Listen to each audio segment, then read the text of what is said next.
had fabric as beautiful as this stored away in an attic in a space saver bag for over 10 years. This fabric, amongst others as well. So I washed it, dried it, and thought, can I do some type of project with it? Well, obviously this video is here because I did. Take a look and see what I did.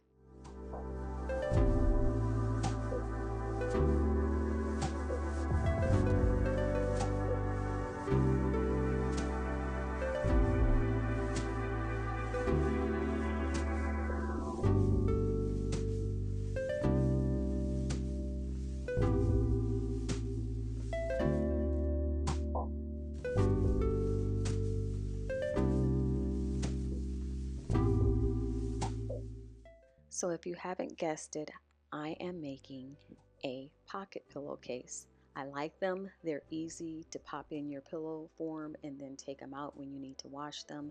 And I wanted to just simply showcase the beautiful fabric designs on this fabric. That being said, let's get back to it. Oh, I'm probably going to have a meal break. I'm eating some ramen.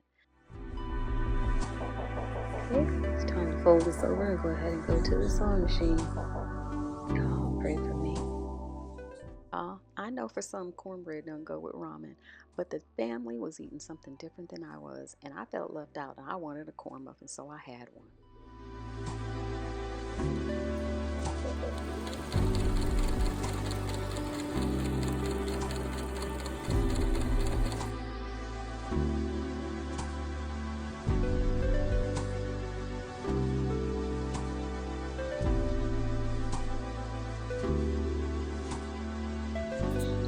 Okay, you guys, typically you cut the fabric that you do not need, but you guys know how I plan. So I sewed this the best way that I could, leaving the entire 2 halves of fabric that I have intact. In fact, I told you guys I am not a seamstress, so I have the envelope part. So how I plan to have this take place is I'm going to slide the actual pillow form inside and fold this part over. And not wanting to cut away the excess fabric, the fabric ended up acting more like a liner for the pillowcase, and it worked out well. So now for the drum roll to see if this works.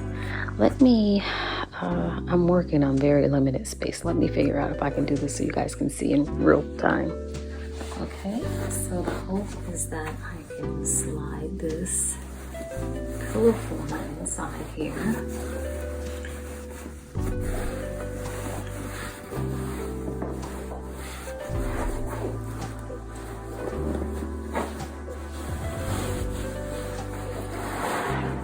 To be taught. I hardly ever get it taught on the first time, but I'm going to try this. And then I'm going to fold this over. This little excess that I have in here, I'm going to fold this down inside of the pillow. I hope you guys are getting all of this. This is extra fabric. I'm just kind of tucking it in there. And then I'm going to actually tuck this around the pillow. Now it's not perfect, but I'll take it.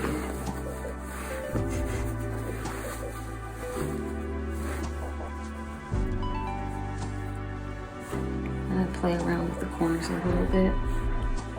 But this essentially is how it will look, you guys, with the, trying to hold this so you guys can see.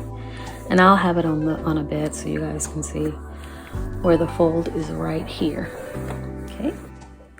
Okay, so I should have gotten all of me inserting the pillow form better. I do believe the follow-up will do better. That being said, if you do want the folds to be a focal point for you, just make sure you measure it like that. I didn't, because I didn't want my folds to be revealed. I just wanted the other side to be the focal point of my pillow. But if you want the folds, make sure you measure accordingly. Okay, so real quick, I turn this inside out. I have a couple of pins in here, so I have to Make sure I get those needle to make sure that the fold stay folded.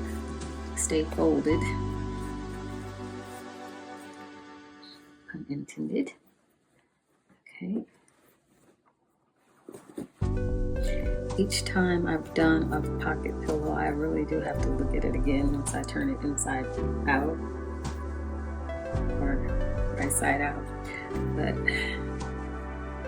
let's go ahead and keep it going. I think I inadvertently turned the pocket inside out before my time. So I'm gonna go ahead and get the pillow in like I did the last time. I'm gonna set that right there. Let me go get the pillow. So for sake of time, I'm gonna speed this up.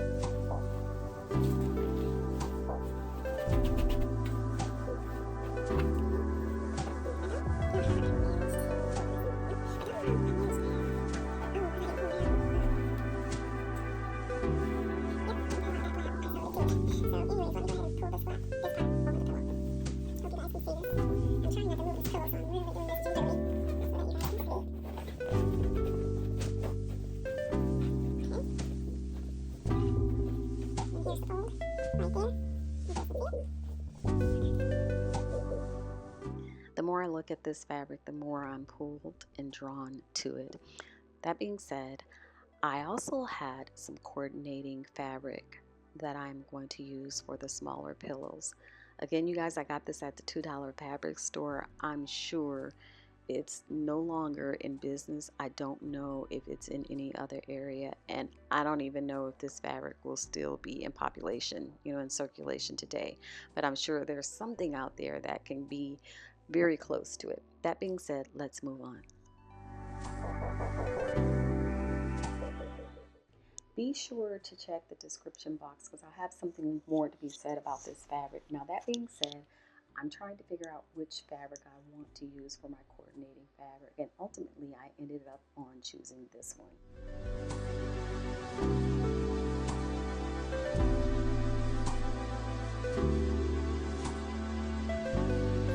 Okay, so once again, I'm going to use the little sewing chalk, the little seamstress chalk. This stuff cracks or breaks really easy, you guys. And I'm not gonna put it at the 16 mark that I know I'm at. My pillow is 16 inches, but I want to make it an inch smaller so that it will be fluffy. So I know you can't see those red marks, but this is what I'm using. And now that I've made my marks, I'm gonna go ahead and draw my line through and through so I can go ahead and cut this very, I'm going to do a light hand. This is real light, this fabric. I'm going to go crosswise, and then I'm going to double my square because my pillows are the same size.